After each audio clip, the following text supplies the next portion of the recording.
নমস্কার, আজকে mutton curry দেখাবো। তো মাটনটা নিয়ে নিয়েছি পরিষ্কার করে। 3টে পেঁয়াজ নেব, রসুন, লঙ্কা, যেগুলো ফোড়নও দেবো, শুকনো লঙ্কা, তেজপাতা আর গরম মশলা।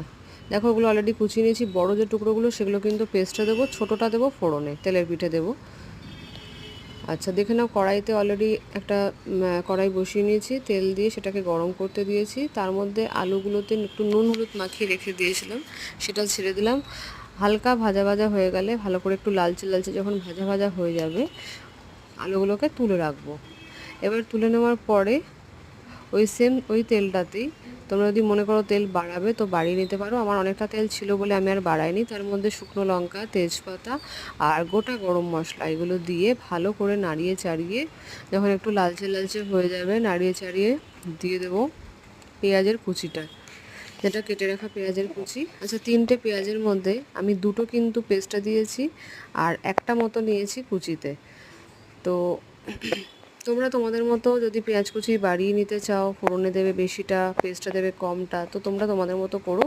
আমি আমার মতো করে নিয়েছি। বড় পেঁয়াজ নেবে 3টে, 600 গ্রাম মাটনের জন্যে। পেঁয়াজটা মোটামুটি ভাজা ভাজা হয়ে গেলে যে পেস্টটা বানিয়ে রেখেছিলাম আদা, রসুন, লঙ্কা আর পেঁয়াজের, সেই পেস্টটা ভালো করে দিয়ে কষিয়ে তার মধ্যে দিয়ে দেবো নুন, তার মধ্যে দিয়ে দেবো ধনে গুঁড়ো, অল্প একটু জিরে গুঁড়ো, আর দিয়ে দেবো শুকনো লঙ্কার গুঁড়ো। তোমরা যদি চাও তো দিও, আমি শুকনো লঙ্কা খাই না, সেই কারণে আমি দিইনি। এটাই ভালো করে কষাবো, দেখবো অটোমেটিক্যালি একটা লালচে হলদেটে একটা ভাব চলে আসবে। তারপর মাটনের যে ধোয়া মাটনগুলো ভালো করে দিয়ে নাড়িয়ে চাড়িয়ে বেশ কিছুক্ষণ নাড়াবো মোটামুটি। এটা কিন্তু টোটালি রান্নাটা হবে একদম হালকা আছে, একদম কিন্তু আঁচ বাড়াবে না। দেখবে মাটনটা যখন এভাবে রান্না করবে তখন অটোমেটিক অনেকটাই জল বেরোবে, ঠিক যেমন চিকেনে জল বেরোয়। আবার একটু নাড়িয়ে চাড়িয়ে আবার ঢাকা রেখে একটুখানি মাটনটা যখন কষে যাবে, ভালো করে জলটা মেরে কষিয়ে নেবে।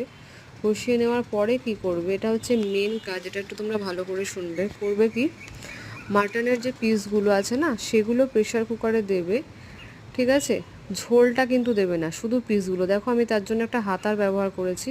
হাতা দিয়ে পিসগুলো তুলে নেবে, এবং আলুগুলো কিন্তু তখনই দেবে না প্রেশার কুকারে। ঝোলটা দেবে না, ঝোলটা রেখে দেবে, আর আলুগুলো, ভাজা আলুগুলো রেখে দেবে। ওই মাটনের পিসগুলো দিয়ে একটু জল দিয়ে পরিমাণ মতো মোটামুটি 5 থেকে 6টা সিটি মেরে নিও।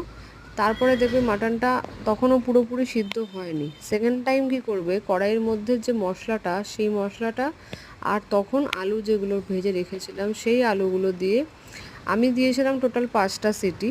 তারপরেও কিন্তু আমার একদম ঠিকঠাকই ছিল মাটনটা।